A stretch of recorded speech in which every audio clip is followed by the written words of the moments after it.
Hello, everyone. Welcome back to the Angry Money Pod, where every episode promises to be an exciting journey. A warm welcome to our existing listeners and the new listeners. Today's episode is going to be packed with a ton of insights, especially if you're building a product. So make yourself comfortable and let's get into it. We're honored to have Roger with us, a seasoned expert in product management and the Chief Product Officer of OKhi. Adebisi, what do you think about this episode? I think this episode was amazing, like amazing. If you're a product person, an early stage founder, this is the right episode for you. Roger's wealth of experience. First of all, Roger has built and launched over 70 products. Like 70? how that was actually very amazing. One thing that stood out for me majorly in this episode was where he spoke about launching, right? I think that we all have like a stereotypical way of thinking about launch where everybody wants to launch it at the right time or launch it at a certain time. But this episode emphasized that you have users that you are solving problems for. So you want to fix the problem, get the solution to the problem to them as fast as possible. Then you can do a press launch, which is not a bad idea. But you shouldn't wait for 3 months, 6 months, 1 year before you launch that solution. And I think really that 100%. was really amazing.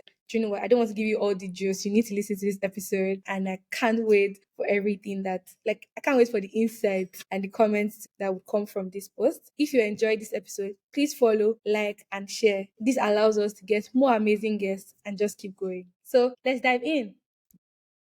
So, hello everyone. Welcome to today's podcast. Today we have a very special guest. I'm so excited to hear about it. Hi Roger, how you doing?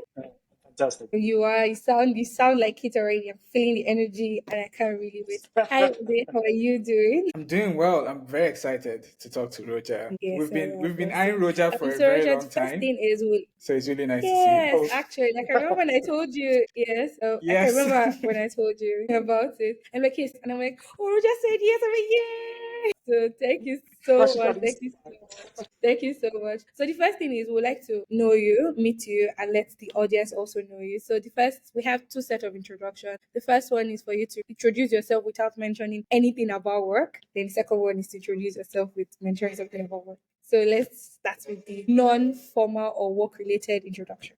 So, who's Roger? South African. I grew up in a little town just outside Cape Town, and studied for 2 years at University of Cape Town doing engineering. Realized I didn't want to be an engineer, so I dropped out. And then I sailed the Cape to Rio race, so I sailed across to Brazil, and then from there into the Caribbean. And long story short, I ended up on super yachts, working as a chief engineer on super yachts. Oh. And I've always just been very outgoing and just up for adventure. And so I love change. I love adventure. I think there's been a couple of key moments in my life that are sort of life-defining, but one of the key lenses that I've created is that everything is hard. And so you may as well play big games. Like playing small games is as risky as playing big games. Big games, like the failures can be much bigger, the wins can be much bigger, but generally there's more income. And if you're good at playing big games, the downside of losing big is actually not that big because there's always be another opportunity to jump onto. Whereas if you start with small games and you can control everything, you're completely buffeted to the change that happens in the world around you, or a war or a financial crisis. And so actually playing big games for me has just been a story of my life. Is how do we swing for the fences? How do we take those risks? Because being good at taking big risks actually becomes less risky than trying to stay small. So that sort of sums up my background and my philosophy more than anything else. That's amazing. I never really saw big rigs as a thing, but right now I'm like, I think I should take more big rigs. So how would you introduce You probably should, because yourself? the downside's a lot less than you think. Yes, I should. So how would you introduce yourself in a very formal way? So what do you do? I know you have been in product like for the longest time. So how would you introduce yourself? So I'll finish that work story. So I worked on yachts for 4 years and then decided I didn't want to be on yachts for the rest of my life. So I came back to South Africa with enough money to study a university degree. I realized I wanted to get into entrepreneurship, but you can't really study entrepreneurship. So I paid myself a salary and took 2 years off and gave myself a real world degree in entrepreneurship. Interned at a bunch of startups, just learned as much as I could. And then got my first job as an operations manager at a 16, 18 person company. And then left after a year and consulted for a bit. Then I took over a dev shop, which was 2 developers and about 3 or 4 projects, and built it up to be a startup studio. So we took in entrepreneurs, helped them work out what it is they need to build, and then have the dev and product teams to build it and take it to market. We built 50 products in 5 years. The biggest one being for Standard Bank in South Africa. There's a digital Forex wallet called Shift that we help them conceptualize from the one-liner of solve the Forex needs of our retail customers to apps ready to go live in the App Store. And we conceptualized the product, did the full product development process in about 4 months for them. So we got really good at working out how to build stuff fast. Off the back of that, I created a methodology called the Lean Iterator on how to iterate through ideas to go from your first $100,000 to $10,000. The things you should be focusing on, the experiments, the toolkits, the frameworks. And so really, how do you build and launch new startups? What should you focus on at each stage? Then off that startup studio called PlayLogix got acquired by one of our customers. So I joined as a co-founder and merged the dev team in, and we raised $2.5 million. We're building visual tools to model decentralized systems. Got into the Techstars blockchain accelerator, did a whole bunch of stuff in the Web3 space for a while. And it got to a point where the founder just had a different path on how he wanted to build a business compared to me. So I decided to ultimately move on. Still very good terms, and I still meet with him regularly. But I then joined Founders Factory Africa as head of product. And Founders Factory Africa is a venture builder that invests to the 3,000 terms of changing recently, but it's portionally cash in seed stage startups. And then they have access 6 months of support from product engineering, growth, partnerships, investments, and the rest of the studio team. And so I was a part of that studio team that was working alongside the startups. So we helped at the 2.5 years I was there, 28 different businesses, and working alongside the founders on how to build effective products, how to build effective teams. And then about July last year, I left to join one of the portfolio companies, which is OKhi, which had just raised some funding and was about to go through a hyper-growth cycle. And that's where I'm at today. So I was kind of building product before product was really a thing. For me, it was just to help entrepreneurs work out what it is they need to build. So I say I've been about 13, 14 years in products. I've worked with about 80 different teams, like shipping products, like working alongside the teams to ship the product. Some deep that I've been the co-founder of, and some that I'm just consulting for. And yeah, I've worked with about 400 or 500 entrepreneurs through the consulting firm on like the business opportunity side, mentored in a whole bunch of accelerated programs, but really just have a huge passion for building and shipping early stage products, building innovations and launching them into markets, and with a very big focus on Africa. Most of my experience has been from the continent. I've done a bit for US and UK type work, but actually the US ones I ended up killing because of the time zones. They just weren't, you can't get through the iteration cycle fast enough. So yeah, been very much focused on the continent and love it. I see this where the opportunity is. You have such an amazing background, And I'm just wondering We're how actually you speechless navigated right now. all of it. You have my Steve Jobs where the dots are only connected in hindsight. Is the Yeah, fair enough. Yes, true. 5 years ago. So you've got to just do what you love. I have my Do what book you love. ready, my pen ready to just really learn because I'm also a product person and I really love products and I'm just really here to learn. And it's just very interesting, as you said, and you have built over 70 products, built and launched over 70 products. How do you think ideas are formed? Do you think ideas come miraculously in the bedroom, as people say? Or is there a systematic way to how ideas are generated? The best summary advice, I think, is Paul Graham's essay on how to find startup ideas. And the summary of that article is the sort of the one line that encapsulates his concept is to live in the future and build what's obvious. And so if you're trying to come up with new things by going deep to the forefront of an area of B2B payments or into open banking or into Web3 or into consumer apps or marketplaces, by living on the edge and then standing on the precipice and looking over and seeing what's missing in the future or seeing what being an extreme case of a particular vertical and then looking for the things that are making your life difficult there and solutions to solve that problem. If that's a trend of where the world is moving, if you're solving the problems for the future that you're at, when the rest of the world catches up, you'll have the right idea at the right time to kind of ride the wave. So that's the most generic advice. But I think it's also it's like ideas are worth nothing. Like they really are. It's the execution that counts. And the execution that really matters is execution that is solving meaningful problems. So often to find great ideas, you're better off trying to find interesting problems or difficult problems and then try and find ways to solve that. But also often people are too solution focused that they have this idea for an app and that's what they have to build. Actually, if you think about the problem you're solving, there might be lots of different ways of solving that problem. Normally, it's do it manually first. So first you put up a landing page as a form that you do all the work, you be the system. Call it a Wizard of Oz MVP. But doing things manually or finding iterations on how to build towards a solution. Everyone wants to try and build what Facebook is today, but they don't want to be the hot or not that it started out as. It was a hot or not, then it was an online yearbook, then you could poke people, Yes. then you could like private message them, you could post on their wall and poke them before you could private message them. But people forget about that. Twitter started out as a group SMS platform that you could subscribe to SMS groups. Then the SMSs got too costly and they switched to a web protocol. And then later the community developed the apps and the hashtags and things. So when you're trying to develop new things, it's far better to be passionate about the problem space and about solving customers' problems in increasingly better ways than it is to try and think up the ideal solution and go ahead and build that, because you're normally wrong. Yes. I really like how you mentioned about focusing on the problem before focusing on the solution. So I think the question I have is a sub of this one, which is, how do you find the right problem, or how do you just think of problems generally? Yes, I mean, one of the beauties of Africa is we have major problems, huge gaping holes in infrastructure. And those are huge opportunities to fulfill. Sure. Like Paystack is a great example of that. Find the unique nuance of where a first world problem has been solved in the first world. The way they're solving it wouldn't work here. Build a solution for that problem. Doing big things that are noticeable have all focused on unique local problems and then just lent into that and built a big enough market. And the market has grown with them because we have such major problems. I don't think finding problems is hard in Africa. There are infinite number of problems. We love problems.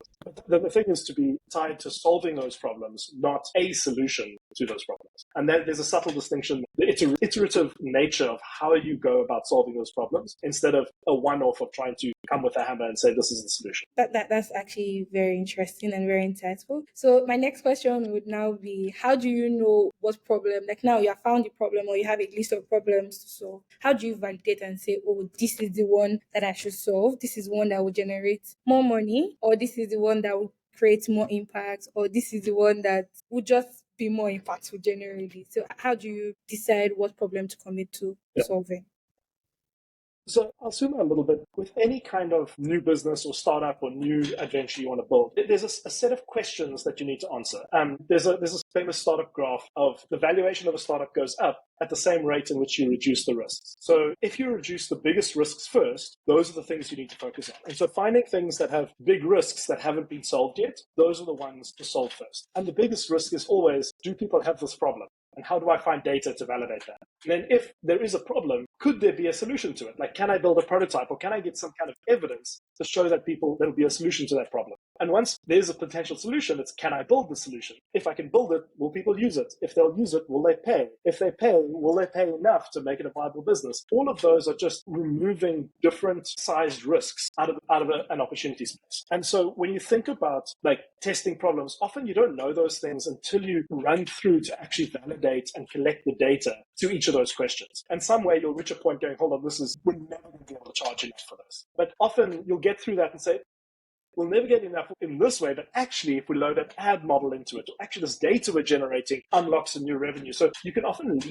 if you can prove it like big problems that you can solve, the smaller risks are much easier to solve further down the line. It's much easier. Sometimes you can't get it right and you need to move on, but it's often better to just focus on the risk that you need to solve right now, and you'll work out the rest if you can solve this and really move forward. But if you can't, a lot of people get caught up into like trying to do business modeling or like writing a long business plan off an idea, but they don't even know if people have the problem yet. And if people don't have the problem, none of the other stuff matters. And so it's one of those things like, can you answer the question of, if the answer to this question is no, nothing else matters. I should just be focusing on solving that question first, because I need to get that right before this other stuff will worry about it. Because so much will change as the idea develops. So much will pivot and morph and change, and you learn so much along the way. That's the whole point of the lean startup, is it's around increasing the rate of learning. And so as you learn new things, you'll have different information on how to solve those problems further down the line. So worry about the biggest problem first, which is, can I find a problem that somebody needs solved? And then can I solve that problem for them? And if I can solve that problem and I can do that repeatedly, can I document it to get somebody else to solve it? Can I then automate it to build software or an app or something around to kind of do that at more scale?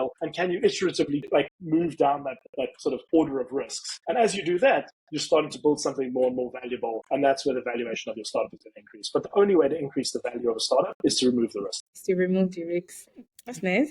So if you're wondering why investors won't like when an investor says, we think you're valued at this, and then founders are saying, no, this is going to be such a massive idea. What they're actually saying is, we think there's still too much risk. So how do you identify and remove that risk? Or how do you repackage how you're addressing those risks in order to find more common ground with the investor? It's the same with like any kind of new product or new development. And that's one of the big problems with innovative things, is because they can't part of any kind of risk. Like they need all the risks planned out. and solved for right up front. And you just don't know. Like, that's not how innovation works. And because they can't take the reputational risk of getting it wrong, they over-index on being risk averse, and that just builds boring products and it doesn't build new innovation. Very True. true. Very true. Definitely. And I think one of the things that you mentioned is really for early founders is just being, you don't have to automate everything, really going deep in and saying, okay, how do I know this problem? How do I understand it? How do I get deep knowledge about it? And how do I start iterating one step at a time? And basically de-risking your business one step at a time. And people want to build like the perfect product all at once and get it ready and push it out. One of the things that I've noticed, one of the major issues with early founders is just market research. Like now I can clearly see a problem, but I don't know if it's a big enough problem to pursue. Right. Yes, people are sort of facing it, and maybe I'm probably the person facing it at the moment. But I don't know how big is this problem. How does someone go about the research and the thought process in validating and sort of conducting a market research to know if it's a viable option or not?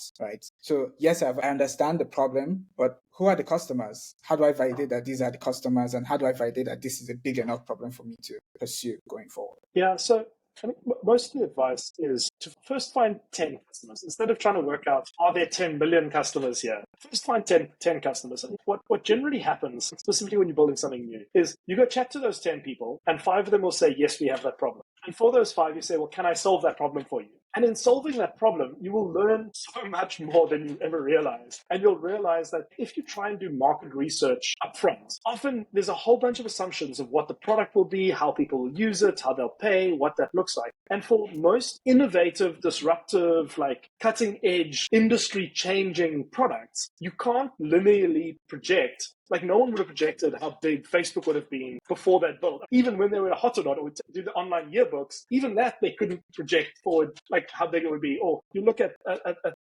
like something more local, it's like, it's very difficult to, so there's absolutely ways of doing market sizing, but your assumptions in what the market is and how to think about who that market is totally wrong until you're solving that problem for at least 100 people or at least 1,000 people. So I wouldn't worry too much about market sizing until you're solving the problem for 100 people. And maybe on B2B side, it's 10 customers or 5 customers. Find 5 B2B customers that are paying you or at least using the solution that you solve. And then you can start thinking about market sizing. And then you think about what is valuable of why people are using us compared to what they were doing or compared to the competitors. What type of customers are using this because they wouldn't? And then you can look at market sizing and you can think more about how would I quantify how many of these types of companies that have this particular nuance exist in the market and extrapolate that to other markets. But it's normally not that useful right up front. If you're solving a really important problem, even if it's like normally the size of the problem is how much someone will pay for it. It's like that's what they're really, they're buying, they reward you in proportion to the value that you provide them. So even if the market is only 10 across the whole country, but you're solving fraud for banks, like they'll pay you $1 million a year if it's a big enough problem. And then 5 customers is probably enough. And then you move to 2 or 3 customers in Ghana and 1 or 2 customers in Senegal, and you've suddenly got a $100 million business, but you've only got 12 customers. So it's like the number of customers of the market sizing is so speculative and depends and changes so much. As you launch one product, you might actually unlock a second product built off the value of that one, and that completely changes the market or the segment you're targeting. So you can absolutely do light market research, but I wouldn't over-index on market research early on. You just don't know. There's too much uncertainty, and by trying to create certainty, you actually just not acknowledging risk, and that actually hurts you far more than trying to get precise market size numbers. Yeah, that's so profound. Like just thinking about making sure that you can actually get some traction in as early as possible. So don't think too much about, oh, is it going to be 1 billion people? I think YC is always mentioning that, oh, you just have to make 100 people love you. Not 1 people, not 1 billion people. 100 people that would love you. Not sort of like you, you know. Some people can sort of like you, like your friends. They love you. So I think it's, But the reason I use that word love, it's very intentional, because it implies an intensity of you really solving a meaningful problem. And often, like releasing a rough product that is scrappy, it doesn't look so great, doesn't look particularly professional. But if people are still using that, it's a really good indicator that you're solving a meaningful problem. If people will keep coming back to a shitty product, to your first version, like that's probably a much better indicator than having a super slick product that's super easy to use, that people don't really find that valuable, but they use it because it's easy. That doesn't really mean you're onto something meaningful. And then as you scale, it just doesn't quite work out. You end up in a freemium model and the whole thing just washes out. So actually having a slightly worse MVP or slightly rougher MVP can actually give you a much stronger signal early on. And getting strong signals and learning fast is far more important than getting it right. I think you mentioned something around MVP. We've talked about like how to think of an idea, how to get the first customers. But one of the most difficult decisions for most people is, what should I launch first? A lot of founders will be like, oh, I have this long list. Everything is important. How to build it all. In terms of framework for prioritizing what should be in an MVP, how do you go about? How do you think around that from your perspective? Yeah, so I would remove the framework and go to a single question. Say, if I take this feature out, would this still solve the customer's problem? If I take out the Facebook login, if I take out the mobile app, can I still solve the customer's problem? And if the answer is yes, that's not an MVP. Your minimum viable product is, your product is there to solve the customer's problem. So what is the minimal way that you can solve that customer's problem? And once you've solved it that way, what is the way that how would you improve on that? How do you solve that problem better? How do you solve it faster? How do you solve it more efficiently? And that becomes your iterations. The first version, and I think there's a big distinction here between a tech-enabled business and a tech business. So a pure tech business is one where the core value that you deliver is a technology or an IP. It's a piece of code. And that might be an AI, or like you can't deliver an AI service by using people. That's not the same thing.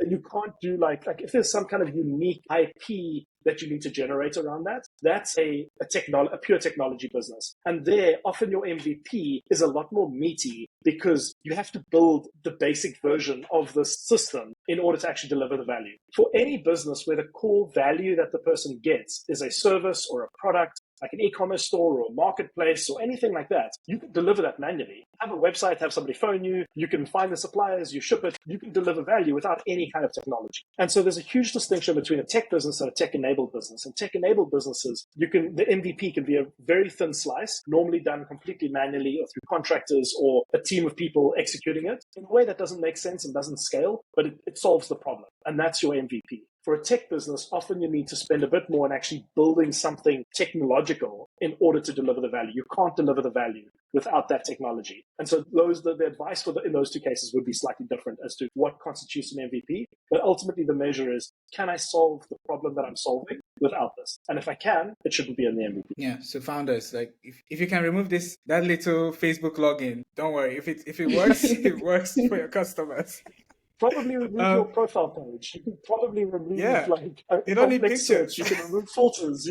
There's so much you can remove and still solve the person's problem. And you notice that all of these little things just makes the MVP take longer than expected. And you tend to not even get the feedback loop from your customers as quickly as possible to actually iterate quickly. So I think that's one of the major pain points. In terms of feedback, so when you're done with the MVP, you still have to get as much feedback in. How do we conduct customer feedback? Try that cycle of, okay, I've gotten the customers, they've mentioned this, I need to get it in the product. How do I go through that cycle continuously from a product standpoint? Yeah. Advice when you're building new things is to do it, then document it, then automate it. So if you're doing it, you're just solving that problem. So you send an email to the customer, or they have an online form that they fill out. You do all the matching, do all the things in the background, send them an official looking email, or send them even a marketplace. They can say, we want this. You put together a little catalog. You send them the catalog, they then choose what they want, you then layers, and all of that can be done manually. The benefit of doing it manually is every single interaction you can tweak and change and improve, and you can try to remove things and see if they ask a question about what the information you've removed, or you can add something and see if people comment or mention it. So you can change your response, you can change the way the system works on the fly all the time, with every single iteration. So you can iterate really quickly and learn really quickly. As soon as you can do that, once you've worked out a formula of this is how it works, you should then be able to give it to somebody else, like an intern or somebody much more junior, to be able to follow all the steps and to execute it without your support. And once you can document it, you're going to have to add a bunch to your documentation to get them to do that. But once you've documented it to that level, you've now probably written a good enough spec to write it into code. And now a developer can take it and they know exactly what forms and what fields, because as soon as you code something, it slows down the iteration cycle. Now, we need to make this change for this customer. You need to brief the developer, the designer, the developer. It's a week later before that form gets changed. Whereas when you're like emailing it and it's PDFs and you're generating a Word document and print it as a PDF and send it as an email attachment, every single one can be different, and you can learn and iterate and design it way faster. And so as soon as you start coding something, you get your feedback slows down a lot. But also what that requires is you constantly engaging with customers. And I think this is one of the easiest ways to get feedback, is to make customers part of the context that the developers are coding in. And I see this a lot with teams that are generally the complaint comes out in that things are shipping too slow, or that there's too much pushback from the developer team on what they need to build, or the developers are feeling siloed, or the developers are just eventually churning out features, and the PM is just a project manager, like managing a backlog and delivery, and there's like this disconnect. And what's actually wrong there is you're trying to protect the developers from the uncertainty and from the messiness, but in doing so, they don't have enough context to solve the problem. So you need to specify all the details of the spec and the problem of exactly what they need to code. And then when they ship it, it doesn't quite work. And then it's all your fault because it was the spec properly. And all that means, like, the way to solve that is to get your developers to stop writing code and go spend time talking to customers. Be part of the design, be part of the customer interviews, like talking to customers, watching customers use the product. And the developers will create a much richer context of what they're solving for. And then when you ask them to do this thing, they're like, but I know the context I'm solving for, and I need to solve it in this way. Or I need to build that feature knowing that this is the feature you're asking for today, but we're probably going to need these 2 or 3 features in the future. So let me enable that in the foundation layer as I'm fleshing it out. And so, like, often by sharing more context, you can get that. So to come back to what your actual question was, is like, how do you get that feedback? That really just comes to like engaging with customers, asking customers, like checking in with customers on a regular basis, phoning them up. I've literally just got off one with a customer saying, these are some of the things we're looking at launching soon. Would that be useful to you? Would it not? Which of these features jump out at you? Which one do you really want? And then I'm changing my priorities based off what he wants, what would be most useful to him, how he does that. And so how do we get developers and other PMs to be part of that call as well? And how do you tie people in to that process? And so when you talk about empowered product teams, you talk about cross-functional product teams, that's really what they mean. It's about the developers focused on value delivery for the customer, chatting to the customers, being part of the interviews, being part of the issue resolution. And by taking the developers and the designers and the PMs together on that journey, holistically, you build better products and you ship faster. And you generally build it right the first time, because everyone has the problem context that you're solving, instead of different people digesting different journeys and having different sets of the context. What you just said is, we've experienced it in the company where the developers feel like they're just developing. So they're just basically coding all day. And maybe the product manager is the one thinking of everything, talking to customers. We noticed that there's a huge lag in just delivering of the product, right? And we had to step back and say, hey, how do we bring our developers into the conversation? And we noticed that we started like meeting up to our sprints quickly. Like, you see that everything is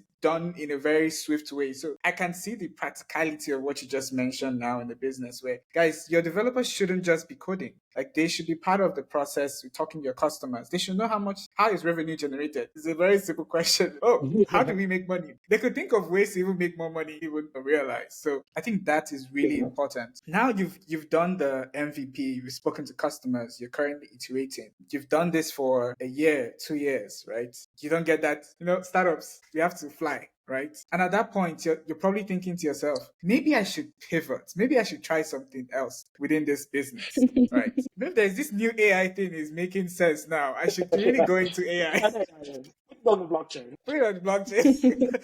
How do we think around pivoting? Because I know pivoting for most founders feels like, oh, it's a shameful thing. I've already spoken to my investors about this. They love the vision, they love the product, but you've not taken off yet. So you've not launched to the point where you should be. How should the product team think about pivoting? How should the founders think about pivoting? And I know you have a lot of experience in that light. Yeah. There's no like one size fits all, but maybe to zoom out a little bit about how I think about like what success looks like and how you measure a path towards success. And if you're not on that path, or if the path you're on doesn't lead to success, you should probably pivot. And for me, that success is best measured as product market fit. So when you have a product in the market that is just accelerating and sort of really taking off. And there's been a lot of work. Initially, historically, there's been a lot of fluffiness around PMF and how you measure it, and to measure NPS scores and that sort of thing. But those are very fluffy, non-actionable things. But in the last few years, it really has been solidified by the guys like Brian Balfour at Reforge, Lenny's newsletter and podcast. They've done lots of work and thinking on this. And like, really what it comes down to, like, you have product market fit when you have three things. When you have users, that your users are engaging with the product a lot. They're using the product regularly. When users are coming in and you're acquiring new users at a really promising rate. And when people are sticking around for a really long time to keep using your product. So when you have high acquisition, solid engagement, and great retention. And what those levels are, like what great retention looks like, depends on industry, on market, on those sort of things. For consumer apps, it's typically between 20 and 40 over 90 days is good. Above 40% is great. For B2B apps, it's closer to, I think you're looking at between 60 and 80% of 30 days. Above that is great. That's the kind of range of good. So there's like different, what those thresholds are, but really it comes down to measuring engagement, acquisition, and retention. And those are the three fundamental pillars. You first need to focus on engagement. So when you're on the early stage, like, can we build something that people use a lot and keep coming back to use? We then look at, great, now we've built something people love, for that 100 people love. How do we focus on finding more people and building the funnels and the loops to get more people in just to find this and love it? And that's when you focus on acquisition and acquisition loops and acquisition conversions and activation rates and those sorts of things. And then once you've got good activation rates and people are engaging, you then start looking at how do we keep people sticking around for longer? How do we reduce churn? How do we optimize retention? Those sorts of things. So if along your journey, if you don't have great engagement, start there. If the path for you to get engagement is just not going to make sense in the long run, then you should pivot. Or if you've got engagement, but you just can't get the acquisition to work in the way of the mechanisms that you're using, pivot. If you have got the acquisition, but people just are churning, if you're a Clubhouse and you've got great engagement, tons of acquisition, but just people aren't sticking around, you need to change something. And changing something is kind of what we call pivot. Pivot really comes from, the phrase was first popularized by I've just forgotten his name, the Stanford professor of customer development, Steve Blank. And so here's the 4 steps to the epiphany. And for him, the steps were between customer discovery and customer creation. First, you need to find people with a problem and then solve that problem for them. And if you can't solve the problem for them, you pivot and then you try something different. And when you pivot, you change one of 3 things. You change the product, you change the customer, so you deliver the same product to a different customer or customer segment, or you change the delivery mechanism. So instead of moving to for sale, you move to a rental or a subscription model, or you change the mechanism by which you deliver that product to that customer. So those are only the 3 levers you have to change when you pivot. Are we changing our customer, our product, or the delivery mechanism when you do that? And so if you think about it in that sense, pivoting isn't like throwing the baby out with the bathwater. It's not about like saying, oh, your investors, we sold you on this dream, but actually we want to go off and be that now. It's going to them and saying, these were the assumptions we had when we baked this dream. These are the data and the reality that we found around engagement, acquisition, retention. This is what we need to do. We validated that if we change this customer segment, this is how those metrics change. Therefore, we need to change our vision to that. Are you on board? Tell me an investor that wouldn't buy in if that's how you laid out the plan. And so it's like there are mechanisms and structures and how you can position this to make it much more favorable. If you're just saying, oh, this isn't working, we just need to change something, let's just go change it, then yeah, you're just taking a shot in the dark. Your investors should be skeptical of that.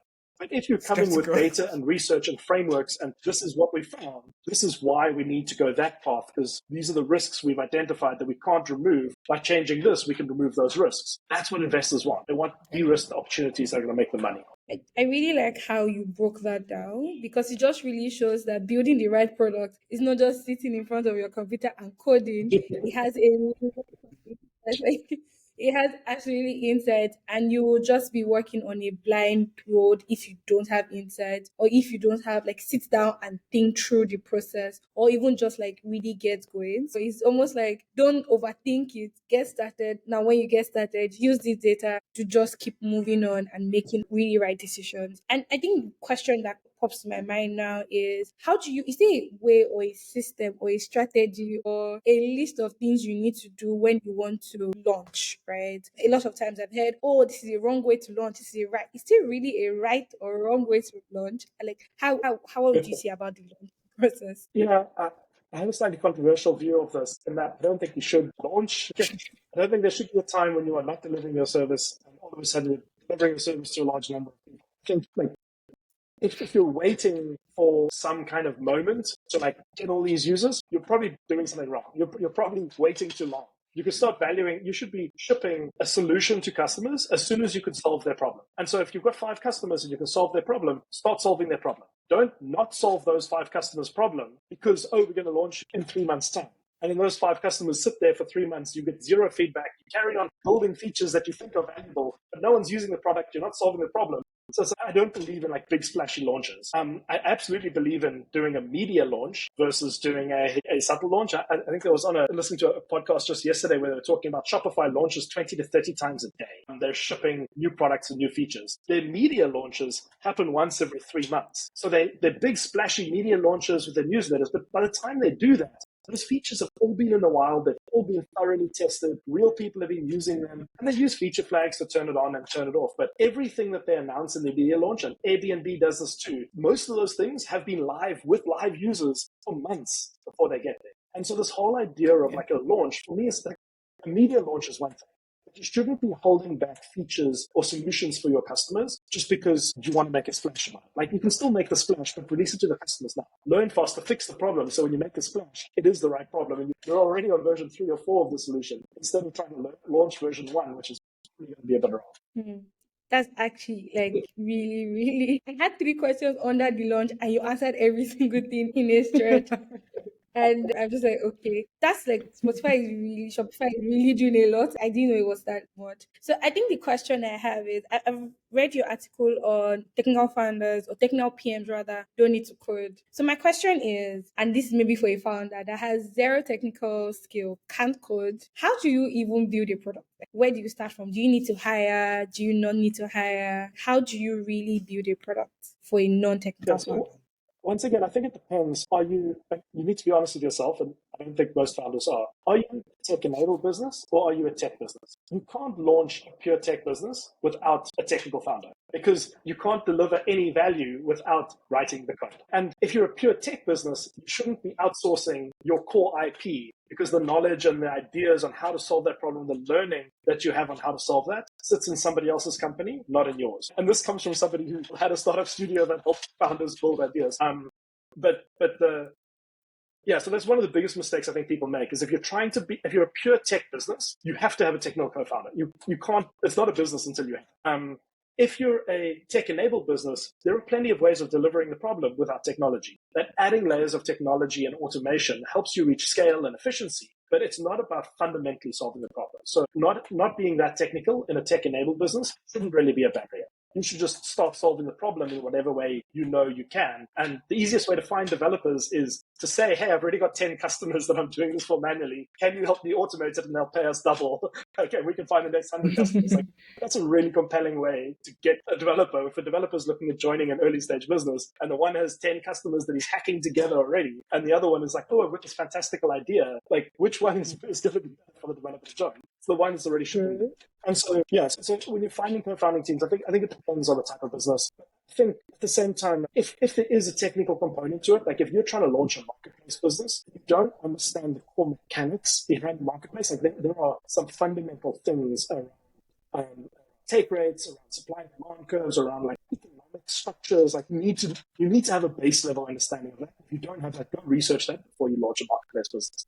So you're not going to make so many mistakes. So technical is also domain specific too. If you're trying to launch a Web3 business, even a tech-enabled Web3 business, you have to go deep on that tech. You're going to be idiots if you're trying to launch it with that. So I think there isn't one size fits all. But if you think about what do I need for this to actually succeed, and if that is a tech thing, then you really need to execute against that, and you need to have that understanding either in yourself or in your founding team. That's actually I like how you put the tech-enabled business and a tech-driven business. I like that because I don't think a lot of people know where they are or where they fall, and that really affects how they make decisions or how they actually just really handle things generally. Yes. There's another angle that also changes advice quite a lot. So typically, early stage business advice needs to be split in 2 ways. One, startup and small business, and the other is tech-enabled and pure tech business. And the structures and support you need for each of those is fundamentally different. So we've talked quite a lot about the tech versus tech-enabled, but maybe just to touch on the startup versus small business is a startup is something that has high growth potential,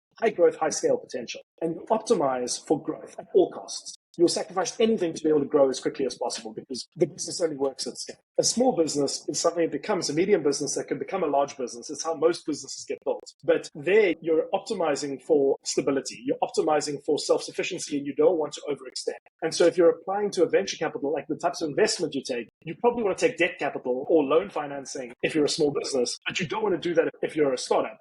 But also a VC isn't going to back a small business. So sometimes small businesses try and dress themselves up as startups, but they're actually just small businesses, and the VCs are always going to, they're going to end up destroying the business because they need high growth, high yield returns. And if you're not being that, you shouldn't be that. So I think the biggest disconnect is classification of what you actually are building. And we use this word entrepreneur so broadly that it's a lot of people just like, hey, I'm a startup. It's like, yeah, but are you a high growth startup or are you just a small growth sustainable business? Are you focusing on sustainability or are you focusing on growth? Because it changes who you hire, where you fundraise, how you build the product, the launch. It changes everything.